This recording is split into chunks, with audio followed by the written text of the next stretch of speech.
Hi. How is everybody? Wow, 10 already. Holy cow. Hey, hello, hello. How is everybody? Sorry we're starting a little late tonight, but it is fine. I am here. I am live. Maritime history, hello. Man, you are here early. How are you? Captain Alex, hello. The vegan, hello. Tree Bar Productions. Hey, it's the world famous Lusitania stop motion guy. How are you doing? Alfie, hello. I'm doing well. How are you? Night Vaz, hello. Everything Julian, hello. Cutting Room Floor, welcome back to the stream.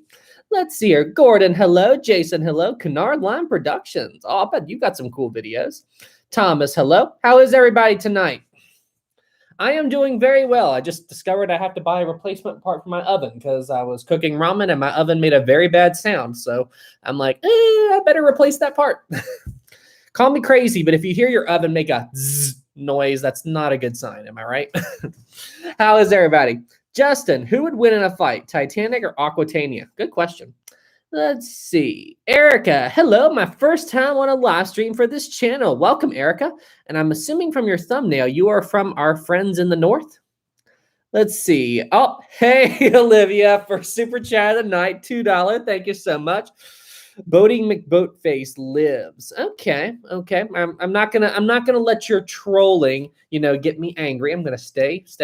Fun fact: Boating McBoatface is actually the name of a real ship. Anyway, Olivia, thank you so much for the super chat, and thank you for being a new supporter on Patreon. Brandon, hello. Wow, we're actually able to go a little bit of time without having to turn on without having to turn on slow mode. Let's see. Millie. Hi, Sam. Finally made it to a live stream. Welcome, Millie. I hope you are doing well.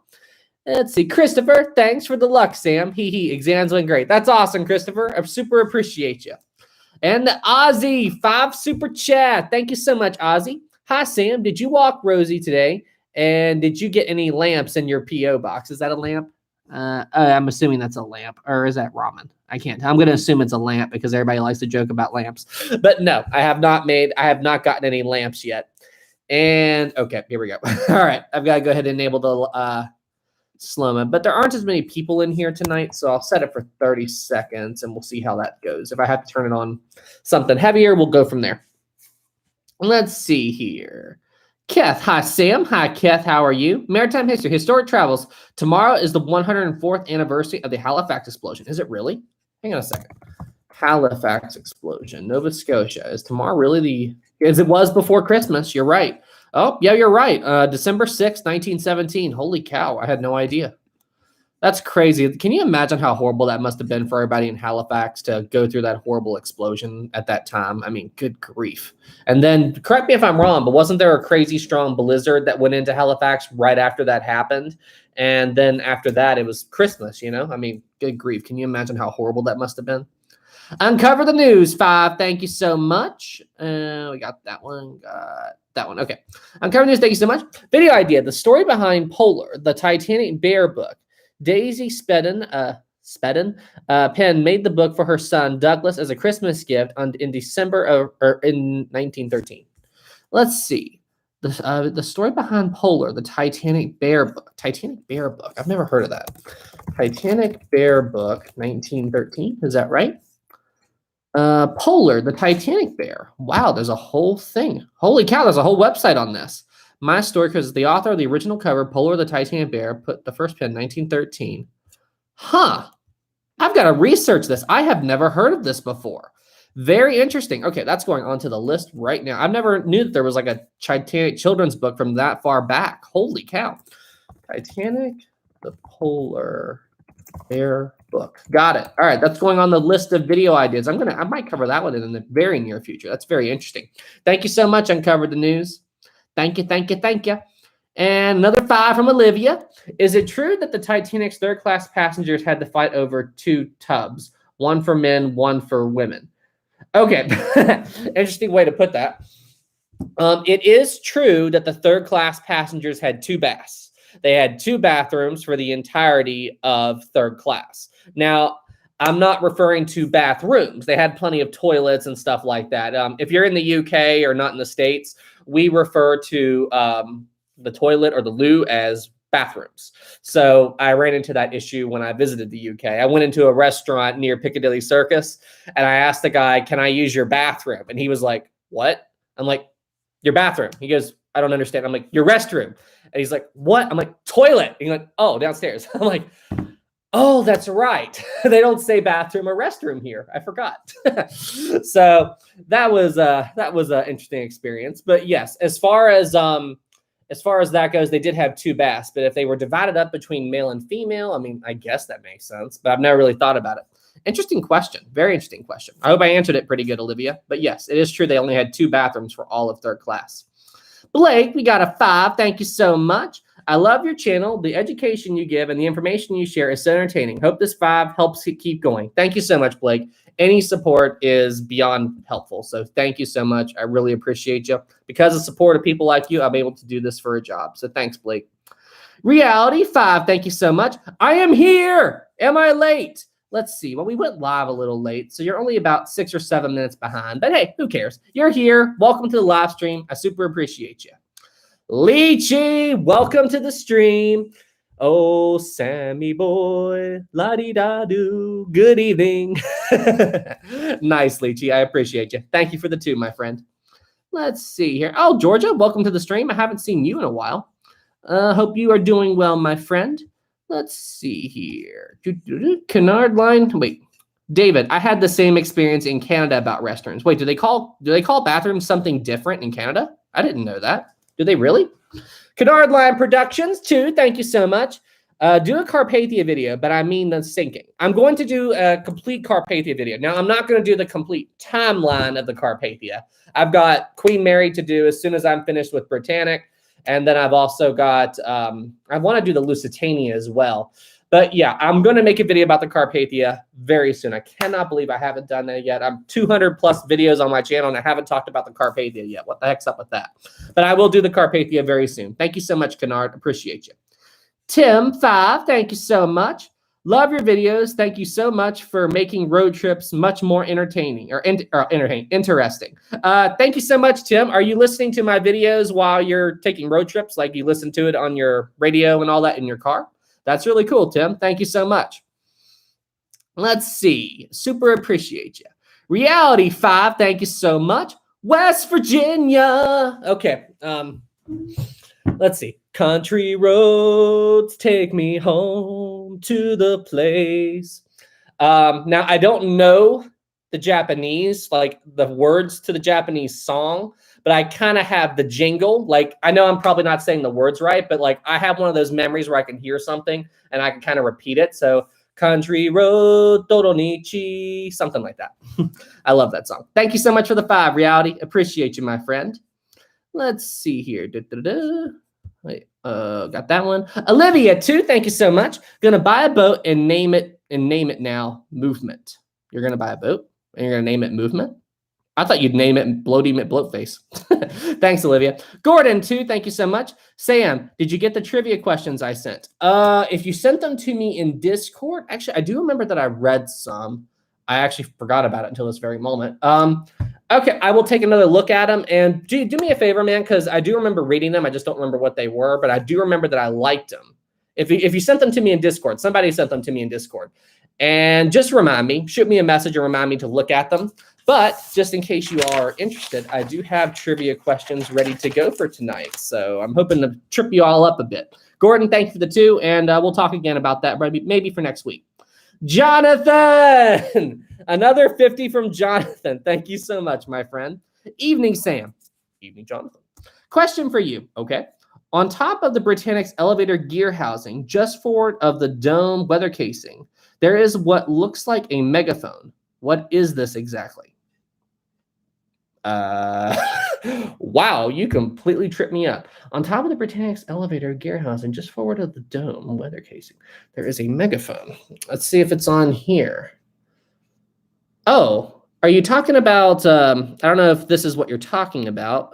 Forward of the dome weather casing. Well, there are some megaphone looking things. I always figured that they were air vents, but I've never really researched it. And I'm not as familiar with the Britannic stuff as I am Titanic. I wish I could answer that in more detail, but like there were a bunch of like, I don't know, like hang on a second. Yeah. That's what I thought. I always thought that they were for ventilation. Like if you're talking about these air duct things, like these circular things, I thought they were like air vents and all that, like to ventilate air throughout the ship. And I do know that the Mauritania had a lot of them, if that's what you're talking about, these things in red. Is that what you're talking about? If that's more specific what you're talking about, then I believe that they were just for ventilation. But if there is more to it that I'm wrong about, please let me know in the comments, because I am definitely curious about that. Way to go, Jonathan. You tripped me up as soon as the live stream started. I super appreciate you. Let's see here. But Jonathan, thank you so much for the 50. Thank you so much for the super chat. Super appreciate you, my friend. I hope I could answer that more definitely. But hey, thanks so much, my friend. And thank you so much for all the support. Georgia, sing it, Sam. Haha. Let's see here. Let's catch up a bit to the chat. Olivia, 2. Thank you so much. Oh, haha, very funny, Olivia. Thank you for the 2. Okay, here. Knight Rider. Hi, Sam. Have you heard of the Andrea Gale? Andrea Gale. Oh, that's the Perfect Storm ship, correct? Andrea Gale. I think I'm saying that right. I believe you're talking about the Perfect Storm vessel. Let's see here. We got that one. We got that one. Earth Productions 2. Thank you so much. Another epic donation. I know, right? Jonathan's crazy. I can't get over Jonathan's support for this channel. It means the world to me. All of you guys who are doing super chats, it means the world to me. Thank you so much. Let's see here. Another 5 super chat. Have you considered from random persons? Have you considered an A break theory? It involves surfacing kaiju. Kaiju? I hope I said that right. Surfacing. Huh. I know you're trolling me, but I don't really get the whole pun of it. But hey, thank you so much for the 5, random person. I'm guessing that's something. I'm not sure what that is. Tommy, 5, thank you so much. Have you been to any countries besides the U.S.? If so, what is your favorite? I've been to several countries, so let me think. So I've toured the U.S. Let me kill this. Set that to mute. There we go. I've toured the United States. I've been all around it. I've driven across the country like 5 times now. Holy crap. In the past 2 years, I've driven across like 5 times. I've been to Mexico. I've been to Canada. I have been to the UK, I have been to France, and I have been to China. Yeah. I don't think I'm forgetting anything. Those are the countries I've been to. Oh, and I've been to the Eastern Caribbean, if that counts. I mean, some of them are U.S. territory, some of them are British territory. I've been to Tortola, and I went to St. Thomas. So there we go. That's all the countries and places I've visited. And what was my favorite? You know, it all depends. Like, I don't have a dedicated favorite because all of them are interesting. You know, they all have their own special interests. But as far as foreign places that I've been to that I have the biggest connection with, I would have to say probably the UK, since I love the Titanic and those ocean liners. I have a very strong connection to the UK just because of what my passion is. So I hope I answered your question pretty well. Thank you so much for the 5, my friend. Let's see here. The cutting room floor, 2. Thank you so much. Happy Sunday. Got a new puppy. Her name is Callie. That's awesome. Hope your puppy is good. I wonder what kind of puppy it is, but Callie is a very cute name. That's awesome, cutting room floor. Thank you for the support. Terry Johnson, 25. Thank you so much, Terry. I wish you would have left me a comment or a question. If you guys are going to support me, which I really appreciate it, let's leave a question or comment because I like to give back to you guys a little bit. Terry, thank you for the 25. Super, super appreciate you. Let's see here. I think we're all caught up on the super chats. Nice. Claims. Why did the Titanic break and not just sink without breaking? It had to do with how the ship sank, because during the ship's final moments, there was so much strain right here on this midsection of the ship because you've got the buoyant stern fighting the dead weight of the bow, which is trying to go down. So this center point right here was under so much strain because it was basically the point that was holding the bow and stern together, and the bow wanted to drop, stern wanted to rise up. And you've also got the weight of the engines right here also pulling down on the stern. So there was just a massive structural failure right here. It was almost like the water was contained right here and there wasn't much water up here. So that's why the ship broke. You know, other vessels have pretty uneven flooding. The Titanic flooded fairly evenly, all things considered. But that's basically why. The ship had a big center of mass and the bow and the stern were fighting each other. There we go. I hope I said that right. Let's see here. Jacob, hi, Sam. Are you going to put all 3 Olympic-class ship timelines together? Probably. I think I did talk about that in my community page. I put a post up about that. But yeah, I do plan to put all of them together into one massive documentary. So if you want to listen to me talk for, oh, good gosh, how long will that be? Like the Titanic timeline's like, what, 2.5 hours, 2 hours? And then my Olympic one's about 2 hours. And the Britannic one will probably be an hour, hour and a half-ish. So I don't know if it'll be an hour. But yeah, you'll be able to listen to me talk for like 6 or 7 hours. That's crazy. But yes, I am going to do that. Lee, I love your country accent, and I have one too, but I'm from Kentucky. Don't mention my state during... What's wrong with Kentucky? I don't get it. What's wrong? Kentucky's awesome. I have a friend that lives there. Let's see here. Ozzy, too. Thank you so much. So you went to St. Thomas, home of Jack Sparrow. Is St. Thomas Tortuga? Is it Tortuga? I always thought Tortula and Tortuga were right because they sound so similar. But is St. Thomas Tortuga? Really? Is that really what it is? I don't know the history of it. Is that really Tortuga?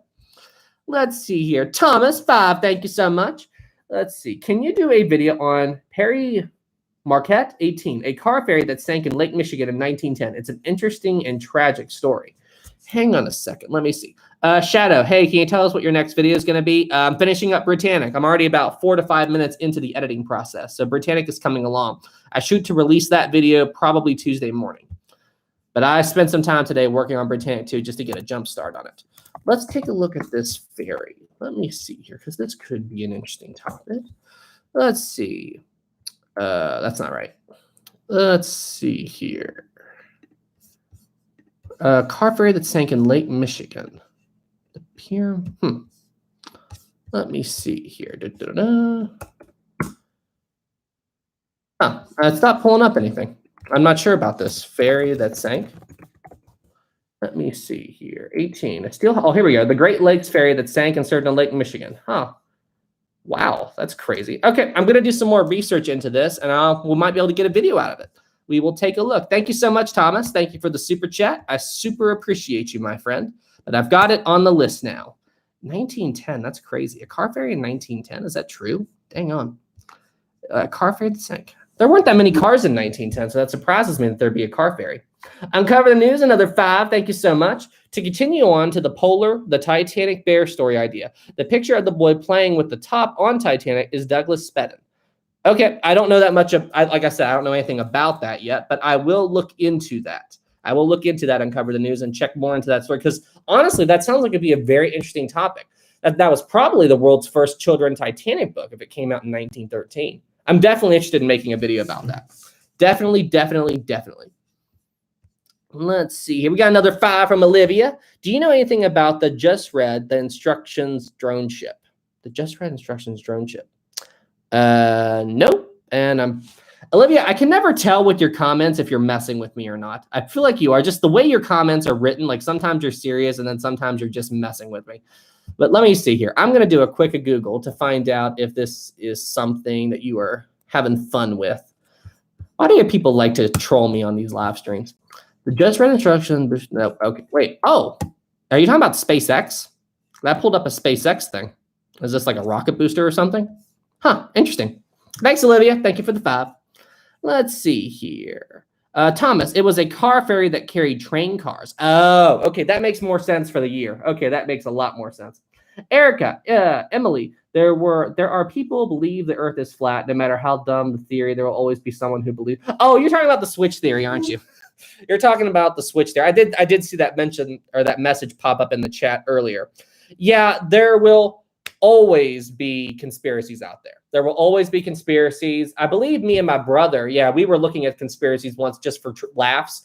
And we found a conspiracy that said that all the trees on Earth were fake. And the real trees died a long time ago, and the trees on Earth were fake trees planted by the world's governments.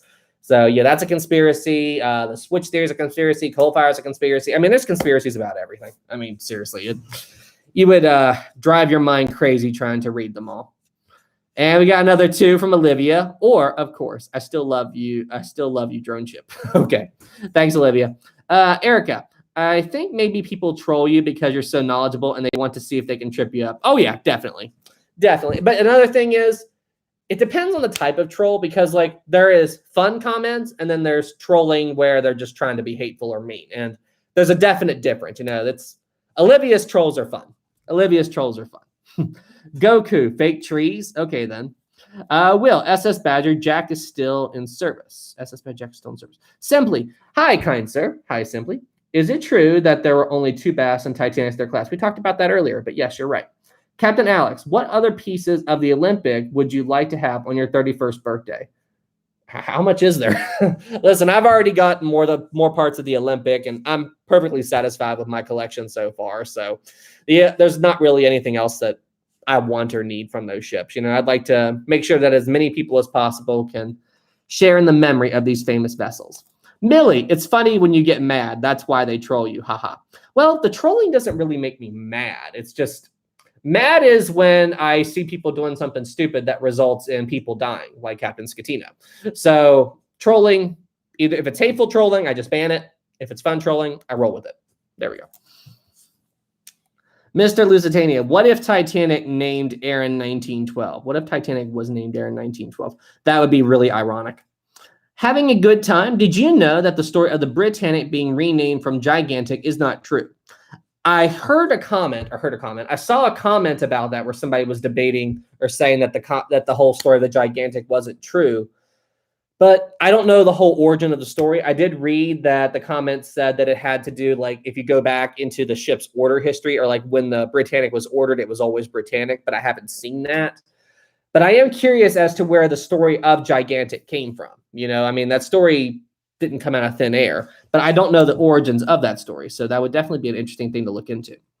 Let's see here. Hugo, could the Britannic have beached at Kia if the portholes weren't open? I'd say so. I'd say the portholes are what doomed the ship. Let's see. The Gaming, you should go visit the Britannic and film the experience. I definitely hope to visit the Britannic someday. Shoot, I hope I can visit the Titanic someday. But it would be really cool to visit the Britannic. That's definitely something I want to do. SS Poseidon, have you seen the RMS Queen Mary model that was from the Poseidon Adventure? I have not. I did know they did film some of that movie on the actual Queen Mary, correct? I'm pretty sure they did. But I didn't know that they had a model of the Queen Mary. But that would make sense because I don't know how they would flip it over and all that, especially during that time period. So what year did that movie come out? Can somebody in the chat let me know what year the original Poseidon movie came out? Because I do not remember.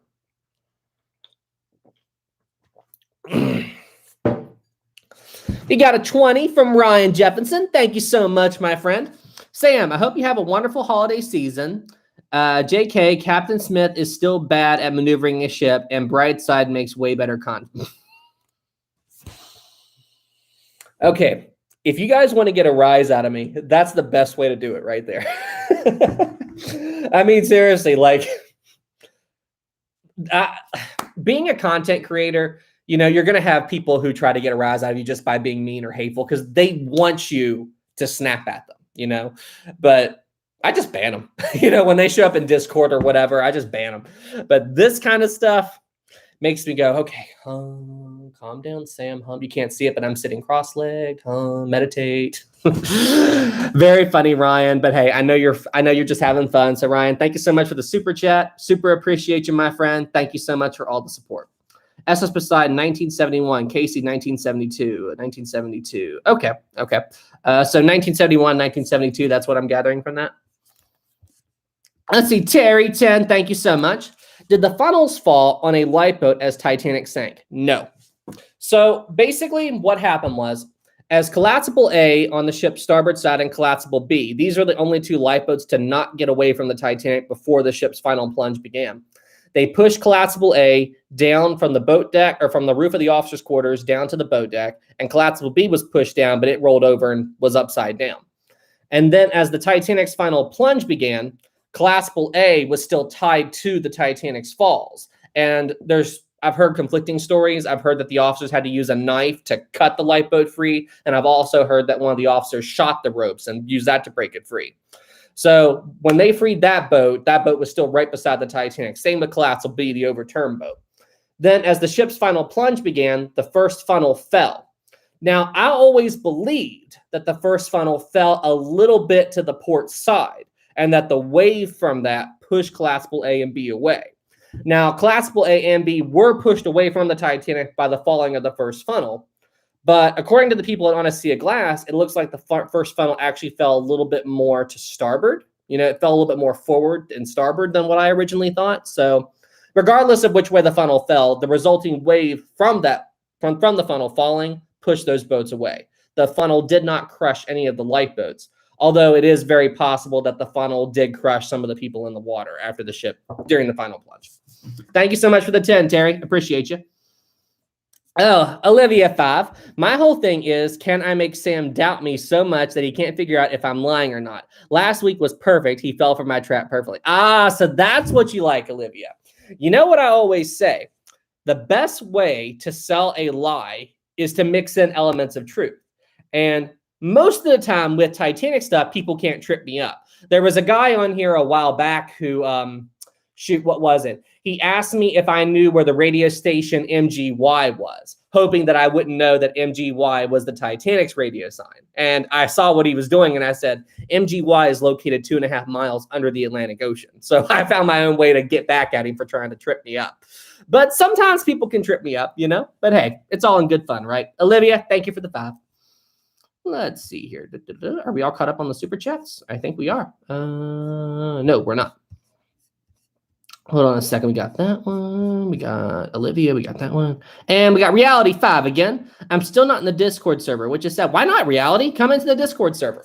I refreshed the link. Excuse me. Ooh, I had that feeling like I was about to burp or something. But I refresh the link every single week, so why don't you hop in? Hop in, and that reminds me, I will refresh the link after this live stream is concluded. Let's see here. David, did the Titanic land on anyone in the water when the stern landed back in the water? It's possible, but the thing is, it has to do with the life jackets at the time, because if anybody jumped from the Titanic stern section and hit the water, if they were in this area, I mean, that wouldn't have been a good, like, I don't know if they could have survived that fall, you know, because even the Titanic stern rose up to about 23, 24 degrees before the break happened, but it wasn't at that angle for very long. So it's not like in the James Cameron movie where the ship rose higher and higher, and then there was a huge space underneath where people could jump and fall and hit the water and be stuck under it when the ship came back down. The ship only rose up for a very brief period. And we also have to think about lifeboat number 2 and Boxhall's testimony, because he went past it right before the stern began to really lift up. And at that time, there wasn't any people around it. So to be perfectly honest with you, I don't think there would have been anybody underneath the Titanic when the ship broke in half. It's possible, but I doubt it. And to be honest, I don't know if they could have survived a fall from the stern, especially with the life jacket on. Because I've seen reports where the way the life jacket was designed, if they jumped from a height of more than 10 or 20 feet, the life jacket, as soon as you hit the water, the life jacket would shoot up with so much force that it would literally break your neck. So if people jump from that high up on the stern during the final moments, I highly doubt they would have been alive when the break happened. So I'm not trying to be super gross, but that's something I heard. I don't know how accurate it is, though. Creepy. Ugh, that made me shiver. Can you imagine how terrible that would be? Ugh. That really sends shivers down my spine thinking about that. And we got our next super chat from Kyle. 10, thank you so much. Or Kahile. I hope I said that right. I'm a big shipwreck historian, and the first shipwreck I learned about was of the Daniel J. Morrill. The Daniel J. Morrill. Is that a Great Lakes freighter? I feel like it is. A lot of Great Lakes freighters have names like that. Let me see here. The Daniel J. Morrill. Let me do a Google foo. Daniel J. Morrill. It is a Great Lakes freighter. It was a 603-foot Great Lakes freighter that broke up in a strong storm on Lake Huron on 29th of November, 1966, taking with it 28 of her 29 crewmen. I think people have mentioned this to me before. Now that I read it, I think I remember people mentioning this. This is definitely something that we're going to get a video about. This is definitely something. I do need to do another Great Lakes shipwreck in the very near future, because people have been asking me for Great Lakes, and there's a particular person in my Discord by the name of Bean who has been begging me to do another Discord. Bean, if you're here, I'm calling you out, man. But yes, I am going to do another Great Lakes freighter. Actually, you know what I'm going to do real quick? Let's see, create a poll. Should I do a Great Lake shipwreck video soon? There we go. Yes or no? Ask your community. There we go. There's going to be a poll coming up soon. Kyle, thank you for the 10, my friend. Super appreciate you. Let's see. T5, thank you so much. What would you do if you were placed on the Titanic the night of the sinking? Since you're a man, would you just go where Murdoch was set up? To be perfectly honest with you, T, it would all depend on the situation. Hang on a second. I'll answer your question. 53 votes, 92% yes. Okay, we're going to have to do a Great Lakes video in the very near future. We're going to do that. I need to pick out a shipwreck, though. All right. we'll figure it out. Bean, if you're watching, I think we may have to do a collab soon, man. And I'm sure my Discord is freaking out right now. People messaging Bean, Sam said he'd like to work with you on a Great Lakes video. So I'm sure he will be very happy after seeing this. Awesome. Okay, and to answer your question, T, what would I do if I was on the Titanic on the night of the sinking?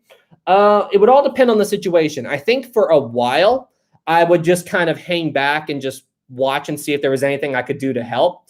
And then as time went by, you see, the problem with saying would I go to Murdoch is what I know about Murdoch. Would I know that men were getting in a boat there? And the other thing you have to keep in mind is, am I there by myself or am I there with my family? You know, if I have a wife and kid and all that there, well, they're getting off the ship regardless. You know, I would not even try to escape until I knew that they were safe. And then I guess I would just kind of walk around and just explore and see what was going on. And I'm sure eventually I would wander over to the starboard side. And if I saw a lifeboat that had an empty seat and there was nobody else trying to get into it, then yeah, I would probably try to hop in and get off the ship. But if there was a lifeboat and people were fighting to get in and there were women and children everywhere, no, I would stay behind. Women and children first. I follow that. I think that's the noble thing to do, and that's what I would do. But like I said, if there was an empty seat in that boat and the boat's going to leave, and if I stay, I'm just going to die, and that boat would have an empty seat, I'd hop in. That's how I'd do it. Good question, T. Thank you for the 5, my friend. It's fun to hypothesize about Titanic stuff. JG35, thank you so much. Whoa. Hang on a second. As soon as I went to look at your question, it disappeared on me. It disappeared on me. Where'd it go? JG3. Okay. Hi, Sam. I have 2 video suggestions. Can you do a video on the SS Naronic? And also, I'd love to know the events on ships during Titanic's SOS messages. The SS Naronic. SS Naronic. That name rings a bell, but I cannot place it. SS Naronic. Oh, is this? Yeah, the White Star ghost ship. People keep mentioning this to me. I definitely have to do this. Yes, I'm definitely going to do a video on the SS Naronic. And you'd like to have a video on the events of ships during the Titanic's SOS. Interesting. So do a video talking about all the ships that were around the Titanic and what they were doing to respond to the Titanic's distress calls. Very interesting, JG3. Okay, I'm putting that in the list. Video on what other ships were doing on the night Titanic sank. Excellent idea. Thank you so much, JG3. That is excellent. Thank you so much, my friend. I will do videos on that. And don't worry, Naronic is coming. I have to do a video on that. Let's see here. Reality 10, thank you so much. Imagine if Titanic sank because of an explosion and funny V-break happened. Why? Why do you... whenever you say that stuff, you know what I immediately think of is I think of 2 things. I think of Aaron 1912 and I think of Brightside. Brightside. I hate it that people make money off of spreading misinformation. I really do. And 9 times out of 10, the people that watch that stuff and all that, most of them are people that just have a casual interest in Titanic. They're not historians, you know, they're not people like us that really, really care about it. Well, they care, but they don't take the extra step to do more research. That's what I mean. And like I said, the best way to sell a lie is to mix in elements of truth. And if you were just somebody who had a casual interest in Titanic, you'd be fooled by that. Just like a coal fire sunk the Titanic. If it's Titanic or anything else in history, I really don't like it when people mix in lies to make a story more interesting, no matter what the topic is. It's just, ugh. Olivia 2 again. Oh boy. Did some guys wear dresses to get into lifeboats? Yes, they did. Yes, they did, Olivia. I don't know. I don't know who actually did that. Like, I don't know who the passengers were. But there is an account of that happening. They talked about it briefly. The author of On a Sea of Glass and the team, they mentioned it during the last Titanic live stream. Even Tom Linsky, he didn't think it was true, but he was corrected. You know, somebody said, actually, that was based on a real account. So I need to research that. That would be a good, interesting topic. You know, did men disguise themselves as women to get into a lifeboat? Very, very interesting topic. I'm adding that to the list. Let's see. I'm going to put it like men dress up as women to get in lifeboat. Got it. That will be a very interesting video topic. Thank you so much, Olivia. Let's see here. Joseph 5, thank you so much. How long do you think till the Titanic completely deteriorates? Okay. Once again, you're diving into it. Thank you for the 5. Who was that again? Reality. Oh, no, wait. 5, reality pain. Okay. How long do you think until the Titanic from Joseph? That's a very tough question to answer, and that topic is full of basically clickbait. People like to say the Titanic's going to be gone in 10 or 20 years, 20, 30 years or whatever. But while the ship is deteriorating, a good chunk of it will still be there for a while. All the major areas of deterioration are the more fragile structures on board the ship, like the officers' quarters and all that. Those are the areas that we're losing first. But the actual hull of the Titanic, at least the bow section, is still in more or less okay condition. Like the bow section, like the forepeak, the forward well deck, all this area is in amazing condition. And I mean, even the hull further back is in decent shape. You know, the further aft you go, the more fallen apart it is. But I'd say it'll still be recognizable for at least the next 50 years. And that's just me guessing. In the next 100 years, who can say for certain? But that is a very strong clickbait title. People like to go, oh, the Titanic will be gone in 10 years. No, it won't. Let's see. I hope I say your name right. Kenya? How long do you think it took the Titanic to impact the seafloor? I saw something on Google saying it took 5 to 10 minutes. Oh, here you said, my name is Kenania. Kenania? I hope I said that right. But okay. As far as what I've heard, I believe the estimates are somewhere between 5 to 10 minutes, because when it left the surface, I mean, the ship did pan forward a little bit. So for every 10 blocks it went down, it moved forward about 1. So this is basically how the ship went down. And then when it hit the seafloor, 5 to 10 minutes later, give or take, the bow dived into the seafloor pretty deep, because if you look at the wreck today, the bow is dug in all the way up to the anchor. So this is basically how the bow looks today. So when it hit the seafloor, the bow dug in, and then the rest of it just fell like that. So, and if you look at it, you'll see some holes and tears in the ship's hull on the ports. Wait, hang on, let me think. On the starboard side, right around here, there's some pretty big gashes. That was caused by 2 things. It was caused by the hull of the Titanic warping and bending due to its impact at the seafloor. And it was also caused by like hydraulic pressure within the ship. Because when the ship hit the seafloor, cargo hatch number 1, all these bolts holding it to the ship severed due to the water pressure inside, because the ship was free falling, sudden stop. It just blew this hatch way out, straight out into the debris field, or ahead of the debris field. And then more pressure came out of the ship's side right here. And I'm guessing that was because this area was weakened by the hull flexing. So, but to answer your question, 5 to 10 minutes, give or take. That is what I believe. Good question, Kenya. Let's see here. Cold night. It is estimated to have a high potential of collapse within 5 to 10 years, but deteriorating completely would take decades. So a high potential of collapse. I'm curious what you mean by that, Cole. Like, because Park Stevenson is who I'm drawing this information from, because I always thought the Titanic would collapse in a relatively short time as well. But Park Stevenson made a comment. He's like, all those articles claiming that the Titanic is going to collapse pretty quickly, he said they're clickbait. You know, he's visited the wreck several times, and he's like, while the ship is deteriorating, it's not as bad as these articles make it out to be. The most recent collapse was the officers' quarters area where Captain Smith's bathtub was. However, it wasn't a complete collapse. The only thing that seemed to have collapsed was the structure around the bathtub. The bathtub is still there. You can barely see it in one picture. You can see like a corner of it. So it was the structure around the tub that collapsed, not the deck itself or the flooring underneath it. So who's to say? I mean, it is possible maybe the ship could suffer some massive failure and just implode on itself, but I tend to lean more with Park Stevenson, because he said he thinks the ship will be there for several generations to come and still be more or less recognizable. Reality 10, thank you so much. Actual question, okay. Could Titanic actually have survived the iceberg, or could Titanic miss the iceberg? Could Titanic actually have survived the iceberg?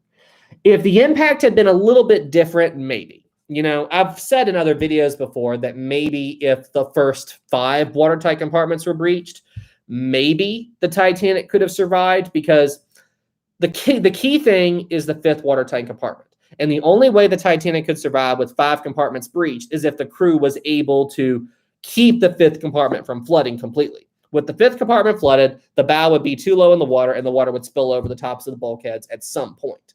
But if only 5 compartments had been breached and the crew were able to get their pumps in there, maybe it could have made it, but I don't know. Boiler Room 6 was really badly damaged by the iceberg, so I think the flooding was so severe in there. But they had to focus their attention on trying to prevent the flooding in Boiler Room 5. So because they were in there for a while, they couldn't do much with 6. So I think if Boiler Room 5 hadn't have been breached and they could focus their efforts on Boiler Room number 6, maybe they could have delayed it a little bit at the very least. But that's just my theory. Good question, Reality. And are we all caught up on the super chats? Oh, we got one more. Alfie 2, thank you so much. I wonder if you can see the red paint under the sand. As far as the red paint near the bow, no, because as I said, the ship's dug in all the way to the anchor. But I believe you can actually still see some remnants of the red paint further aft. Like as you go along the stern, as you go along the bow section, you can still see some of the red paint because toward the back end of the wreck, the bottom of the ship is just sitting on the seafloor. It's not dug in too much. So I think you can. I'm pretty sure you can, actually. Didn't Robert Ballard say that he saw some of the red paint? That was like the first thing he saw. I'm pretty sure it is. Good questions tonight. Holy crap. You guys are awesome tonight. Let's see here. Teddy, Historic Travels, what would you ask or say if you had a chance to interview Brightside? Oh, gosh.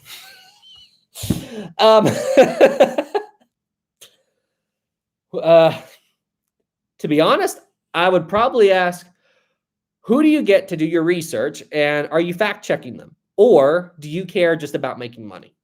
You know, do you care just about making, I mean, like, it's important for any job to make income. That I get. But don't do it like the way I see it. When you spread misinformation like that, you're being unethical.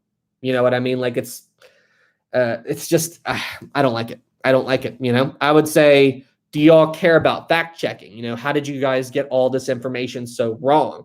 Because there's a big difference. I've said this before too. There's a big difference in somebody who is trying to be accurate and makes a small error. You know, like a good example is myself. You know, when I was talking about the Rock of Gibraltar, I said it was in Spain's territory, but it was actually a British territory, and I didn't know that. You know, but that was just a small error that I made because I didn't know. I missed it. But that's one thing. If somebody makes that error when they're trying to be as accurate as possible, I'm more forgiving of somebody who's blatantly lying to spread misinformation. I think that's a whole other. So yeah, I would just ask them, do you care about accuracy or what's going on here? You know what I mean? I think ethics is a huge, huge part of that. I hope you all get what I'm saying. Let's see here. 449 from Rub. I think that's like 5. But hey, thank you so much. Did I get a text? No, we're good. Let's see. Tim, ever got to study the so-called Russian Titanic, a cruise ship, Admiral Nekhamov? I think you guys love watching me try to pronounce this stuff. That sank in 1986 after a collision with the freighter with 420 casualties. Russian Titanic, a cruise ship. I'm going to look this up right now. No, I've never heard of it. I'm not that familiar with Russian ships. Let me see here. Let's see. The Admiral. It was a third battle cruiser of the Russian Navy. The ship was originally commissioned into service, Soviet Navy, in 1980. Known back then as the Kalin and the ship. I don't know anything about this, but I will definitely research it. That'd be cool. Do a video on a Russian vessel, like a Russian Titanic or something like that. I will definitely research this. Thank you so much, Tim. I super appreciate you, my friend. I need to learn more about these. Because it's just like, I wasn't that familiar with the Doña Paz or all of these other famous ships that are around the world. Like, I'm sure I heard of them at some point, but listen, guys, you guys learned a lot from my videos. I learned a lot from researching it and trying to make my videos as accurate as possible. You know, that 12-minute Britannic video you all saw, when I was editing it, I realized I made a small error about halfway through, and I had to go back and spend an hour to readjust things to make it right. So, I mean, listen, I really work on these things. I try to be as accurate as possible for you guys because I want you guys, it means a lot that you guys share my passion for these shipwrecks, and I want to do my part to keep these memories alive. So yes, Tim, I'm going to do a video on a Russian shipwreck, and I will research that one, and maybe we'll get a video about that. But that is very interesting, and thank you so much for the super chat, my friend. Let's see, Callum 5, thank you so much. The red paint was the first thing Rob saw. Okay, that's what I thought. Have you heard about Robert Ballard's plans to clean the wreck and paint it with an anti-fouling paint? I have heard that. That was during a, correct me if I'm wrong, but didn't he talk about that during wasn't he talking at a college or something? Because isn't this red paint, and I'm asking the chat here, but isn't this paint, the red at the bottom, it's got a it's designed to resist the conditions of the ocean, correct? I'm pretty sure it is. But it's designed to keep microbes and bacteria and stuff from forming on it. Am I right? Let me know in the chat. I'm pretty sure I'm right about that. Yes, it is. Yes, it is. Okay, that's what I thought. Thank you, Maritime History. Man, Maritime History, you are so quick to answer any question that I say, aren't you? And barnacles. Okay, so correct me if I'm wrong, but I do believe that Robert Ballard said that he would like to paint the entire wreck with this red.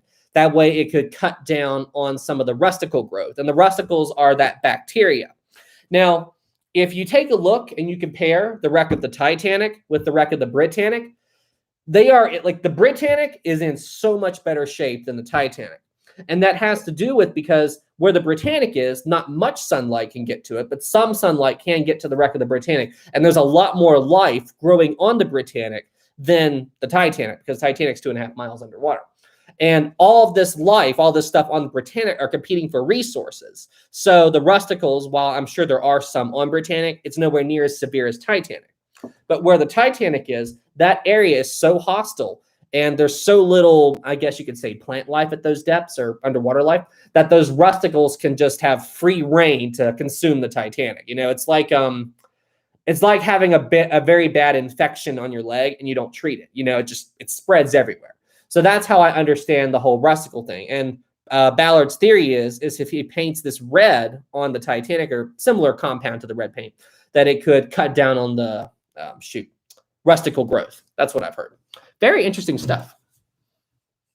Very, very interesting stuff. Callum, thank you so much for the 5. And great question. Man, you guys are killing it with the questions tonight. That is absolutely awesome.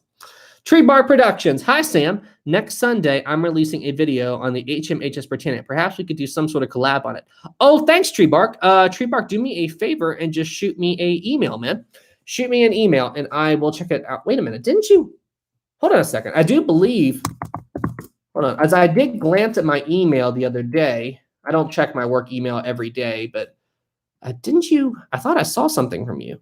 Oh, right there it is. Yeah, I glanced right over it. Yeah, there it is. Tree Bark Production. You sent me an email. I'm looking at it right now. All right, yeah, Tree Bark. I will definitely contact you, man. Maybe we could do a collab. Your Lusitania video was absolutely amazing, and I can't wait to see your Britannic thing. Oh, Tree Bark. You know what you could do, man? You could, if you wanted to, you could probably, like, right before your video premieres, we could time it with the premiere of one of mine. And then if you wanted to, you could send me like a 5 or 10 second clip from your video, and I could put it into my shout out for, like, you know how at the beginning of my videos I always do an intro? Well, I could give your video an intro as well and like show like a short clip of it before you release it. And then we could time it so that your video premiere will start right after my video ends. People could just jump over. That'd be very cool. Shoot me another email, man, or actually I've got your email. I'll be in touch. Tree Bark. Thank you so much for sending me a message on here, man. I can't wait to see your Britannic video. That's awesome. Your Lusitania video was definitely a 10 out of 10. Let's see. Reality 10. Titanicus, Carbicus, okay. Titanic VR reference. Oh, okay, you're talking about that Titanic VR game. I only played the Titanic VR. I only did the free roam. I didn't do the actual story. I'm guessing they called it Titanicus or something like that. Okay, reality. But yeah, I didn't play the campaign. I just played around and explored the wreck within the free mode. Thanks, reality. Thank you for the 10. I hope I said that right. Gordon 5, thank you so much. Sam, if you were transported onto the Titanic at 7 p.m. ship's time on the 14th, would you try to change history by making the collision not happen? Oh, gosh. Oh, gosh. Oh, gosh, Gordon. Okay, so, the ethical human in me would like to say, yes, absolutely. I would do everything I could to keep the Titanic from sinking.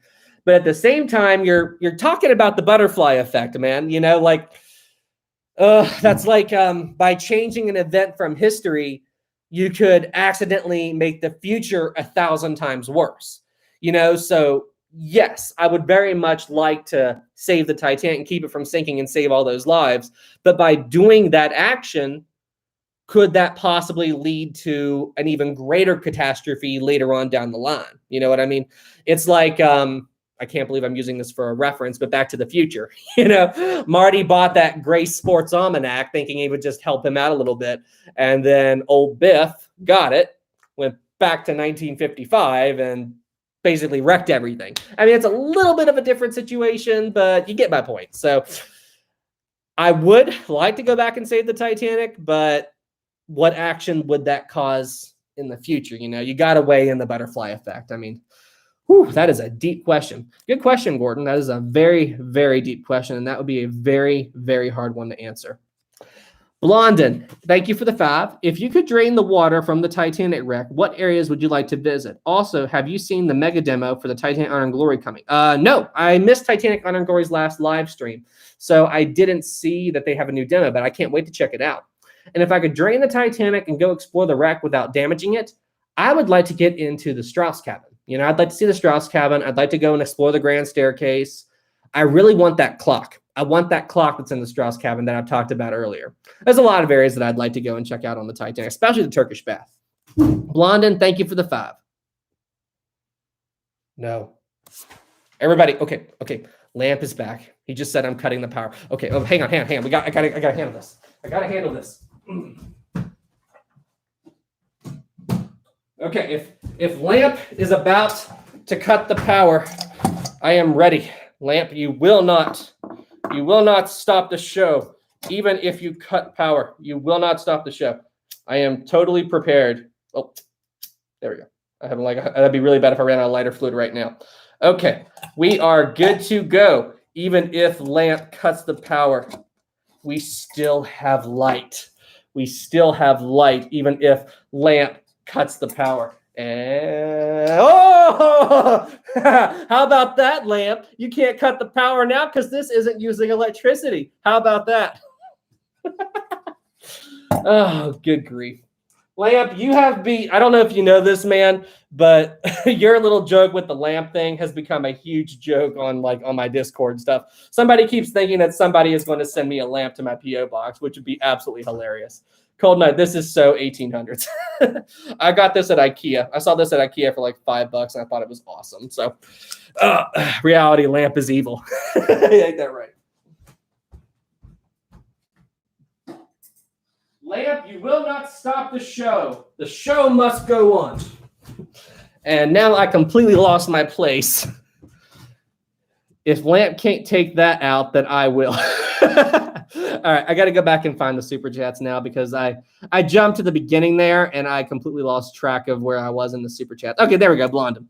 All right, there's Lamp. I'm cutting the power, evil face. Lamp, you have no idea how much of you have become a running joke in my community on Discord and here on the channel. So Lamp, you're awesome. Thank you for the support, my friend. Lolo5, thank you so much. Hi, Sam. Our friend's grandfather met Robert Ballard at Woods Hole Oceanograph Institute here in Massachusetts. Institute here in Massachusetts. That's awesome, Lolo. I would love to meet Robert Ballard someday. That is so cool. One of my childhood heroes was a man by the name of Homer Hickam. There's a movie about him. It's called October Sky. And I was one of those kids that wanted to be an astronaut, and he lived in a place called Coldwood, West Virginia, which was a mining town. And he wanted to build rockets. You know, he wanted to go into space. And what got him going was, I believe he was a teenager at the time of Sputnik, you know, and space just fascinated him and everything. And, you know, the whole idea, because his family wanted him to work in the mines. And, you know, just his dreams and his ambitions, you know, he wanted to go into space and he wanted something better. Let me tell you, he is proof that anybody can achieve their dreams. You know what I mean? So, but Homer Hickam is awesome, and I still have great respect for the man. But that's awesome. That's awesome, Lolo. Thank you so much, my friend. Thank you for the 5. I hope to meet Robert Ballard someday. Terry 5 again. Thank you so much. Didn't they put a test metal plate on the Titanic to find the rate of consumption of the rusticles on the ship? Yes, they did. I saw that during a dive. It was like a documentary or something. But I do not know if they have recovered it, and I do not know the status of it. But I would definitely be interested to see that.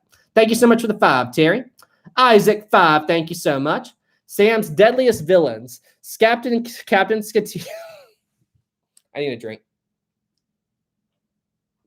There we go. Sam's deadliest villains. 5 from Isaac. Captain Scatino. Yes. Aaron 1912. Yes. Brightside. Yes. Bruce Ismay. As I've said before, I don't consider Bruce Ismay a villain, but he definitely didn't make himself look good. That's for darn sure. But, I mean, I think he was ordered into that boat by Murdoch, you know, but Ismay did a lot of things wrong, but he was not a Scatino. And, I mean, like, he wasn't a bad guy. He just made some bad decisions that made him look horrible. And if I lived in 1912, I would probably think he had something there was something weird. You know, I would have, if I lived in 1912 with the way the media portrayed him, I would think he was a villain, but he really wasn't. He's just a guy that made some bad decisions. That's the way I see it. He definitely did not look good based on his actions with the sinking. Isaac, thank you so much for the 5. And the iceberg. Yeah, iceberg's a villain. I'll give you that. I'll give you that. Mr. Lusitania, Lamp, everyone panic, run in circles. Ah! Let's see here. I am Lamp, evil, evil, evil.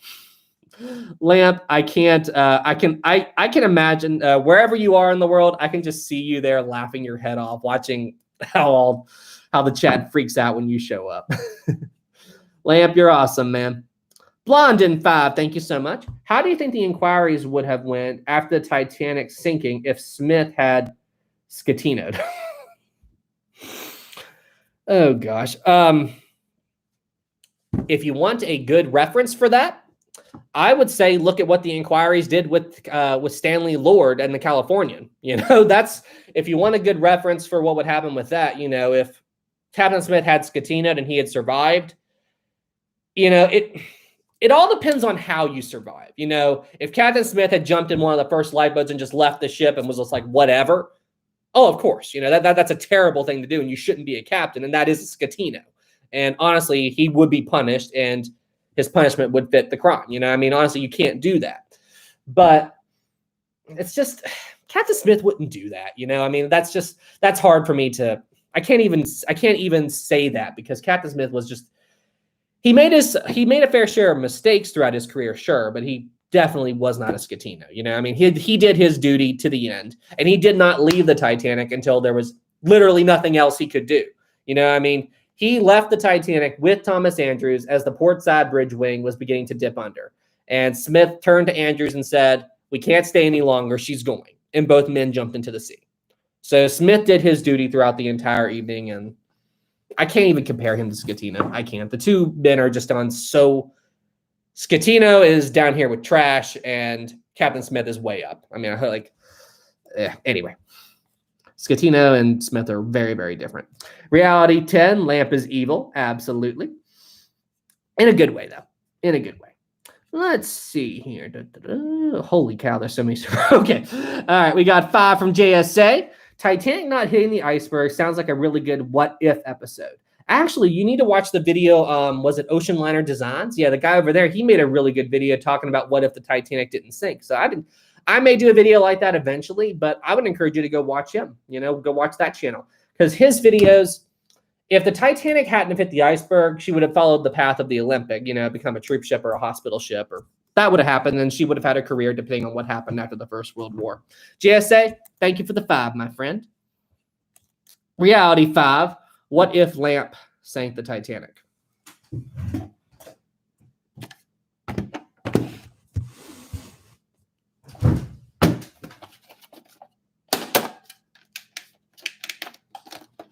This thing doesn't like to work. There we go. Okay, what if Lamp sank the Titanic? Got it. Got it.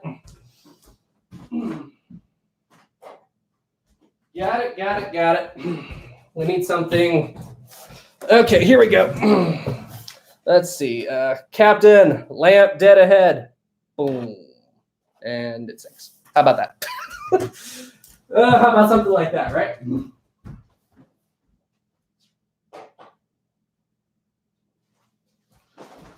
Nice 2-second little joke there. How's that? Lol.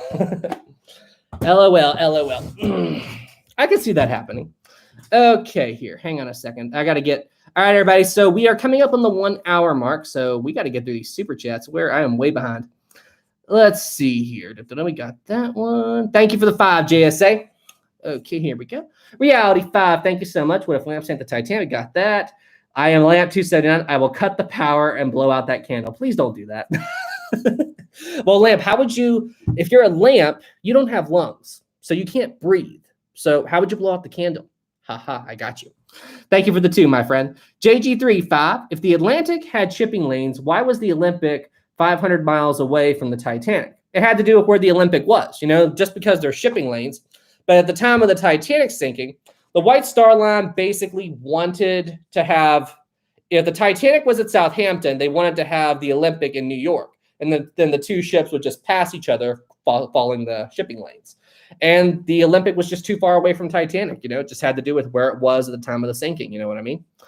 It all depends on where they are at the time that something happens, JG3. Thank you for the 5, my friend. Alfie5, thank you so much. Apparently, Titanic's grand staircase didn't have a clock in the center. It had a mirror. I don't know where you're getting that from. I have never heard that before, ever. I'll look into it, but I don't think that's true. I don't. That sounds like a conspiracy thing to me, Alfie. Thank you for the 449. But it is true we don't have any pictures of the grand staircase of Titanic, but I've never heard it had anything but a clock. You'd think that would be mentioned if it was true. Let's see. Ozzy, October Sky is an awesome movie. Thank you. ML15, thank you so much. Are the currents at Titanic's depth strong enough to move artifacts? I'm sure. The Titanic, if you don't know this, the wreck of the Titanic the area around the wreck is a very hostile environment. The seafloor around it is very acidic, so it eats up artifacts. I believe they found a teacup, and when they pulled the teacup up, it looked preserved, but the bottom had been completely eaten away by the acidic nature of the seafloor's ground. But yes, there's a lot of strong currents around the Titanic, and I believe a couple of years ago, a submersible was actually blown, or pushed, I should say, into the hull of the Titanic because the currents caught it. But yes, the currents are very strong at the wreck of the Titanic, and it is possible they could do that. Let's see here. Georgia, Scatina equals worst case scenario. Absolutely. Jack, 20, thank you so much. When Germany was defeated in World War I, 74 German ships were sent to the Scapa Flow in Scotland. The German crews sank their entire fleet while the British were distracted. I have no idea how many ships were lost. Wait. When Germany was defeated in World War I, 74 German ships were sent to the Scapa Flow in Scotland. The German crews sank the entire fleet while the British were distracted. So they sank their own ships? They sank 74 German ships? Really? Hang on a second. Did the Germans sink 74 ships after World War I was over? Let me see here. The scuttling was carried out on the 21st of June, 1919. Intervening British guards were able to beach some of the ships, but 52 of the 74 interned vessels sank. So was this like, were these ships that like the British were going to take from the Germans because they'd lost World War I? So instead of letting the Germans have them, they just scuttled them? Is that what this is? That's crazy. Okay, I'm going to look into this, Jack. That's going on the list. Let's see. Germans scuttling ships after World War I. I'm going to look into this. That is an interesting topic. I had no idea. I mean, I guess they just didn't want the British to get their vessels, so they would scuttle them. Interesting. I'm going to look into that, Jack. Thank you so much for the 20, and that is definitely something that we will get a video topic on. Thank you, thank you, thank you. Jack, another 5. Thank you so much. I believe the UK had more dreadnoughts than the rest of the world combined at the end of World War I for a brief time. Dreadnoughts. I know I've heard that word, but I can't think of what it was. Dreadnoughts, World War I. Dreadnought, World War I. Oh, it's ship type. Okay. I knew I'd heard that name before, but I couldn't think of what it was. Yeah, maybe. I don't know. I believe the UK had more dreadnoughts than the rest of the world combined. So what defines? A dreadnought was a predominant type of battleship in the early 20th century, the first type of its kind. The Royal HMS Dreadnought had such an impact when it launched. So it was a type of ship. Very interesting. Thanks for the 5, Jack. Super appreciate you, my friend. ITG5, thank you so much. You should really watch Film Theory's video on the Titanic movie. Matt Patz takes on it, and it's interesting, and I'd love to hear your reaction. Okay, I've never watched Film Theory. Is that the same guy that does Game Theory? I don't know his name. If that's Matt Patz, I think if that's him. But yeah, I've watched Game Theory before, and it's definitely interesting. But sure, I'll check it out. Thank you so much for the 5, ITG. All right, everybody. We are 1 hour and 3 minutes in. Are you all ready for the questionnaire? Are you all ready for the quiz? Or should I just skip the quiz for tonight? Do you guys not want the quiz? I mean, if you guys don't want the quiz, I understand. I mean, it's no big deal. I mean, we don't have to do the quiz tonight if that's what you guys want. So hang on a second. Let's do create a poll. Quiz. And I'm gonna hang on. No. There we go. Quiz time. There we go. Oh, did I miss more? Did I miss hang on a second. Was there more super chats that I missed? Oh, there is. There are some more super chats that I missed. Holy crap. Okay. Thank you, Ben. Thank you so much for letting me know. Okay, we got to get to these we got to get these quizzes. I tried to trip you all up by putting no at the top and yes on the bottom. All right, we'll do a quiz. Hang on, there's a couple more super chats that I missed wow, I missed quite a few. Holy cow. I really missed some. Holy cow. All right, hang on guys, we'll do the quiz as soon as I'm done with these super chats. I am Lamp. It was me who sank the Titanic. You tried to sink my model. I'll give you that. Chuck, 10. Thank you so much. I want to thank you for the 3, Lamp. Thank you so much for the 10, Chuck. Super appreciate you, man. No comment, though. Chuck, I wish you would have said something. Thank you for the 10. We got the cutting room floor, 5 again. Thank you. Would Olympic and Titanic see each other if they passed? Or were the lanes far enough apart where they'd be out of sight of each other? That's a good question. And to be perfectly honest with you, I don't know. But I don't think the shipping lanes were like, there was a path that the ships sailed on. But I don't think it was so close that, the ships would sail so close by that they would see each other like this. I think that they would be in the general area, but, because the Titanic was pretty far from other ships when it hit the berg. But then again, you could also say that was because the ship diverted further south than it was planned. But still, it all depends. I think the ships would be relatively close, but they wouldn't be right beside each other. So if you go on a modern day cruise ship, there's a lot of ships that travel on the same route, and they're pretty far away. Like when I went on my last cruise, I could see a ship way out in the distance, and I could barely see a blue light on it, which I believe that was a Norwegian ship. So that's what I'd say. I'd say they'd be relatively close, but it'd be hard to know what ship you were looking at. Reality 10, if someone disliked the stream off with their heads. Thanks, Reality. Appreciate you, man. I don't think you need to be quite that hostile, but thank you. I appreciate the support. Okay. And here come 2 more super chats, of course, here at the end. Or 3 more. Hang on a second. Okay, we're all caught up. All right, we got 10 from This Week in Civil War History. What hotel was the Titanic's interior based on?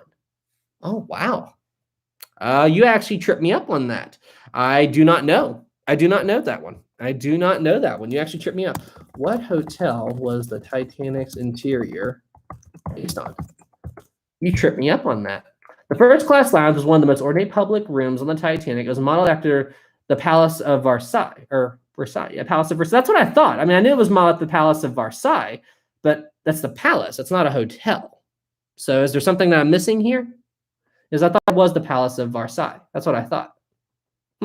Okay, but that's what I thought. I didn't think it was modeled after a hotel, but it could be. It could be, and I feel like I haven't heard that before, but I knew that they based some of the interiors on that.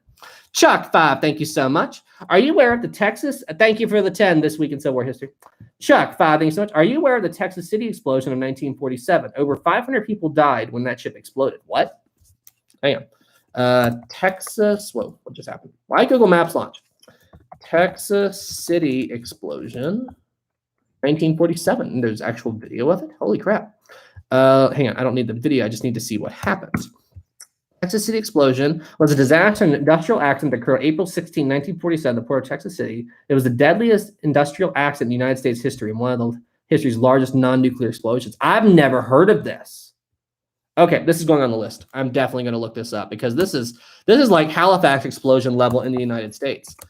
Texas City disaster, 1947. All right, I'm definitely checking that out. And who was it who did it? Chuck, thank you so much for that. Thank you so much for telling me about that, and I will definitely research it. I see people saying no more super chats. Hang on. Still one more. Oh, yeah, I got you. I am Lamp. Again, 279. If you stop the stream, I will cut the power forever. Just try it, Lamp. I got plenty of lanterns. And This Week in Civil War History, the Ritz Hotel. Okay, I'll have to look into that. I will have to look into that. And okay, we're all caught up. We have one more. We have you guys really are doing the super chats to try to prevent the trivia from happening, aren't you? Your average Canadian. Thank you for the support, all the super chat people. And yes, I'm including you, Lamp. Even though you're trying to kill my power, I appreciate your super chats. 5 from your average Canadian. I'm your everyday Canadian. I see that. Thank you so much, your average Canadian. I super appreciate you, man. All right, everybody. It's time for the trivia. All right, here we go. So here's the rules, guys. If you missed it, I've got my list. I'm ready to go. And here's the rules. Once again, once I ask a question, and I will turn off the slow mode in just a second, you do not answer the question until you hear me hit the table. Otherwise, I do not count it, okay? And I'm going to kill the slow mode right now. 30-second slow mode was actually really good. All right, slow mode is disabled. All right, we're gonna start off with an easy one, okay? I'm gonna start because I've got some pretty difficult questions here, so I'm pretty sure that I'm going to trip up maritime history. It's not like that's my goal or anything, but anyway, I'm gonna start off with an easy one just to kind of test you all, see how it all goes. How many watertight compartments were on the Titanic? How many watertight compartments were on the Titanic? Ready, set, go. Holy crap. Okay. Holy moly. Okay, hang on. I got to go back and see who the first one was. And I saw people typing it in before I even hit the table. Let me see here. Hang on a second. Okay, we're good. Okay, I got to find out who won this. Okay, I see Tony at the beginning. Nick's at the beginning. Okay, I think Nick was the first one there. Maritime history. Oh, yeah, historic travel. So I think Tony got it. Tony got it first. Awesome. All right. We're going to do... Okay, this one isn't... Well, it's kind of Titanic. What was the name of the man who wrote the Titanic book, A Night to Remember? What was the name of the man who wrote the Titanic book, A Night to Remember? Ready, set, go. What was the name of the man who wrote the Titanic book? Oh, wow. Boom. Oh, I saw it. Maritime history got it first. Walter Lord. There were a few people who said, I don't know. And I saw that come out. And then the chat just exploded. Walter Lord. You guys are awesome. I cannot get over maritime. Let's go. That's what I said as I picture you. I picture you going, let's go. Let's do it. This is so fun. All right. Time for some. I thought that one would trip you all up. All right. One more, and then I'll pull from the list. What was the name of the captain of the Californian on the night that the Titanic sank? What was the name of the captain on the Californian on the night that the Titanic sank? And hang on, guys, before you answer, we got a spammer. Hang on, I got to deal with this. All right, there we go. All right, that's done. All right. What was the name of the captain on the Californian? Ready, set, go. Nick got it. Stanley Lord, but that was right at the time when I hit the table, but still, it's pretty good. Stanley Lord, you got it. Good job. All right, I'm going to give that one to Nick. Good job, Nick. Good question. All right, here we go. Time for the list. Maritime, I'm after you, man. Oh, the average Canadian 5 super chat. I'm going to head out in 10 more minutes. All right, average Canadian. We should be done by then. Let's see. I am very curious if he gets it. I'm very curious. All right, question number 1. What was the name of Thomas Andrews' wife and daughter?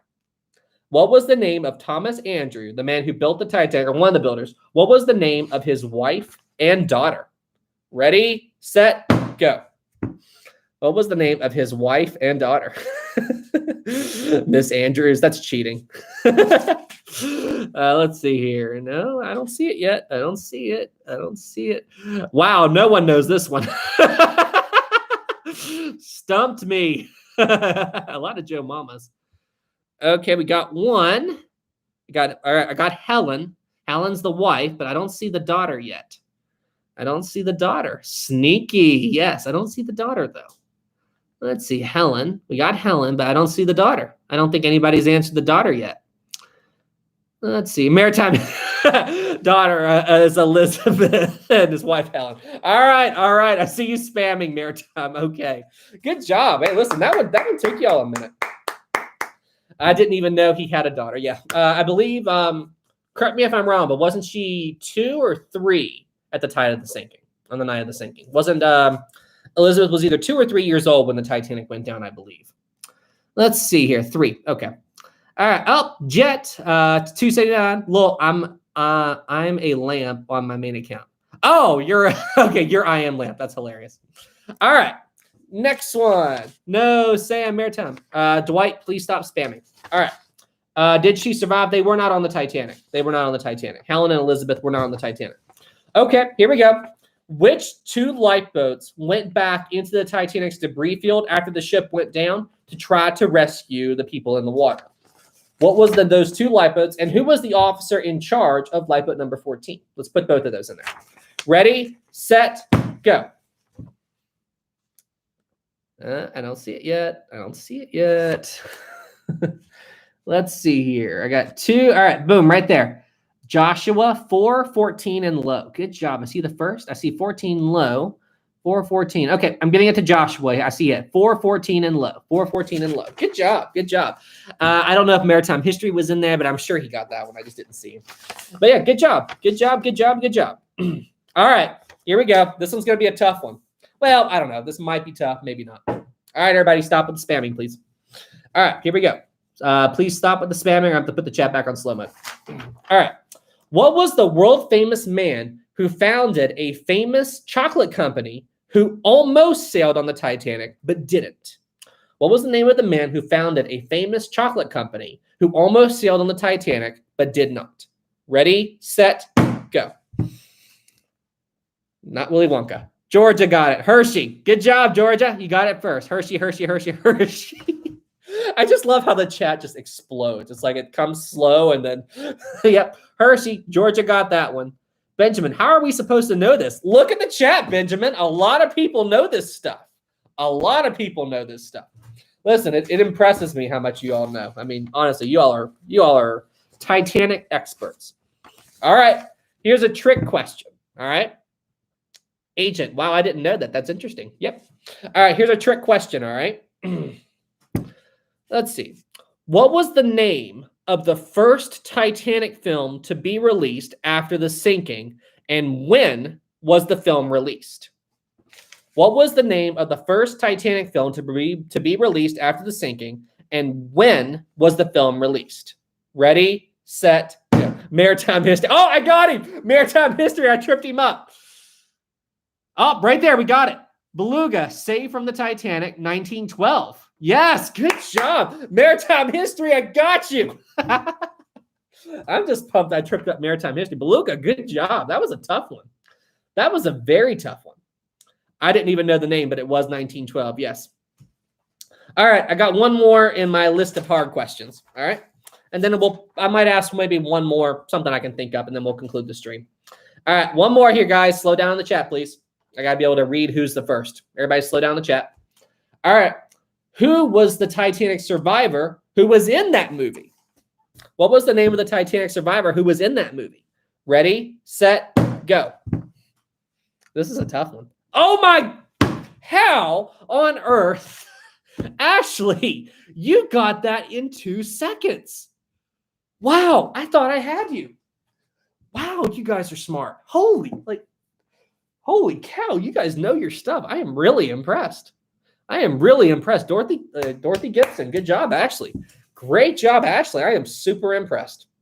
All right, everybody. Y'all want one more? You guys want one more? And then I'm going to conclude the live stream for the evening. One more? All right, let me think. Let me. let's do some digging here. Let's see. I know. And I'm sure some of you will get this one in 2 seconds. What was the name? I want both their names, okay? What was the name of the famous couple?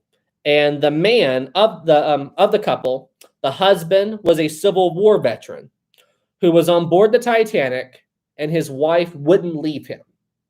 And they stayed on the ship together and died in the sinking. So it was a couple who was on the Titanic together. The husband was a Civil War veteran, and his wife would not leave him.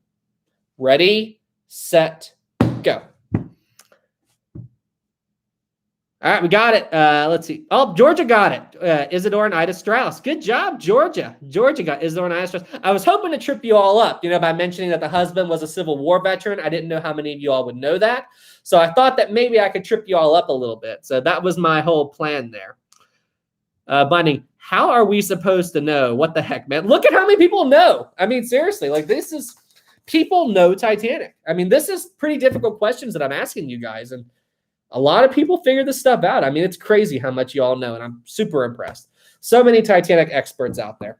All right, everybody. Well, hey, I think this is a good place to wrap up the live stream. Thank you all so much for tuning in. The next live stream will be 7:30 p.m. Eastern time, just like always. Thank you all so much for all the support. Everybody who did left the comments, thank you. The chat comments, awesome. Everybody who did super chats, you all are awesome. So Everybody keep doing what you're doing. Y'all are awesome. And the next episode of the Britannic series will be probably in the next 2 days, so stand by for that. I'm pretty far along in making the video already. All right, everybody, y'all have a good evening, and I'll see you in the next one. Have a good night, everybody.